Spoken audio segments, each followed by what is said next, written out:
భక్తి లేనటువంటి వాడు ఎప్పుడూ కూడాను క్షీణపుణ్యుడే అవుతుంటాడు. వాడు ఎంత గొప్ప ప్రదేశంలో ఉన్నా ఆఖరికి ఆ ప్రదేశానికి వీడి చెడ్డతనం అంటుతుందేమో కానీ దాని మంచితనం వీడికి అంటదు. ధర్మక్షేత్రే కురుక్షేత్రే సమవేత యుత్సవా మామకా పాండవాశ్చైవ కిమకుర్వత సంజయ అని చెప్పి సంజయుణ్ణి అడుగుతాడు ధృతరాష్ట్రుడు. ఎందుకు అడుగుతాడో తెలుసా ఆ ప్రశ్న?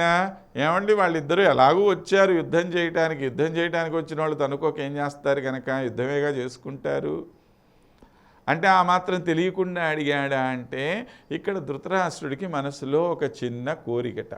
ఏమని?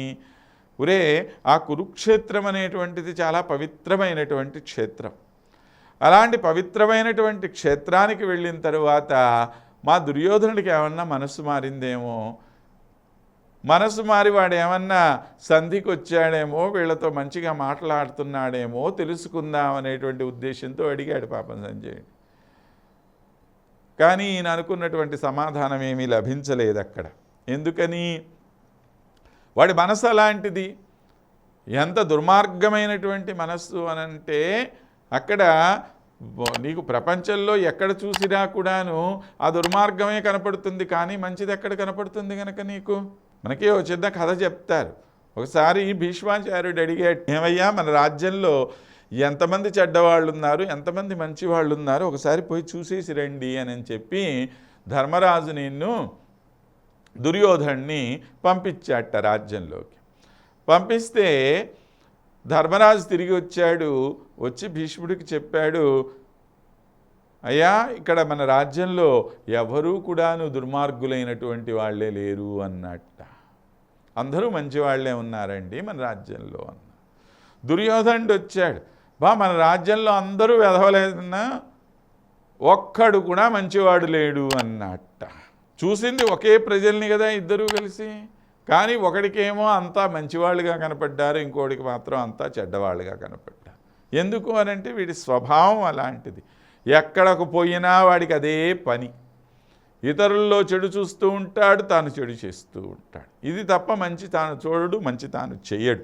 కాబట్టి ఇది ఏమవుతుంది అనంటే ఈ మనస్సు కూడాను ఆ చెడ్డవాళ్లతో చేరినందువల్ల ఇది నాశనం అవ్వాలి తప్పితే దానివల్ల ఈ మనస్సు చేరింది కాబట్టి ఆ చెడుతనానికి మంచితనం వస్తుందనేటువంటి ఆశ లేదు.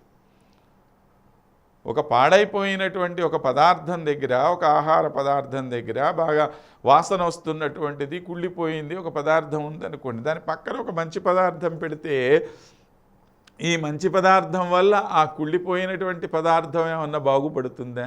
చెడు వల్ల పక్కదానికి చెడు వస్తుంది తప్పితే చెడు దానితో పాటు మంచిది ఉంటే మంచిదాని వల్ల చెడుది బాగవచ్చు కదా, బాగవ్వదు. ఇది సాధారణంగా లోకంలో మనకు కనపడేటువంటి వ్యవహారం. కాబట్టి తన కంటికి చెప్తున్నాడు ఆయన, మాద్రాక్షం, అలాంటి దాన్ని నువ్వు చూడనే చూడకు అని చెప్పి ఒక ఇంద్రియాన్ని వశం చేసేసాడు, దానికి కట్టడి చేశాడు. ఎందుకని? మనస్సు ఈ ఇంద్రియాల ద్వారానే కదా బయటికి వెళుతూ ఉంటుంది. కాబట్టి ముందుగా కన్ను అనేటువంటి ఒక ఇంద్రియాన్ని ఆపేశాడనమాట. నువ్వు ఇదిగో బయటికి పోమాక, ఇతరుల యొక్క చెడుతనాన్ని చూడమాక, చెడు వ్యక్తులతో కలవమాకు అని చెప్పేశాడు ఆయన.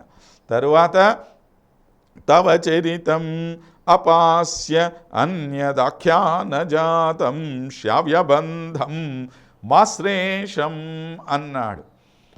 స్వామి, నీ యొక్క చరిత్రను తప్ప ఇతరుల యొక్క ఏ విధమైనటువంటి చరిత్రను నేను వినను అన్నాడు.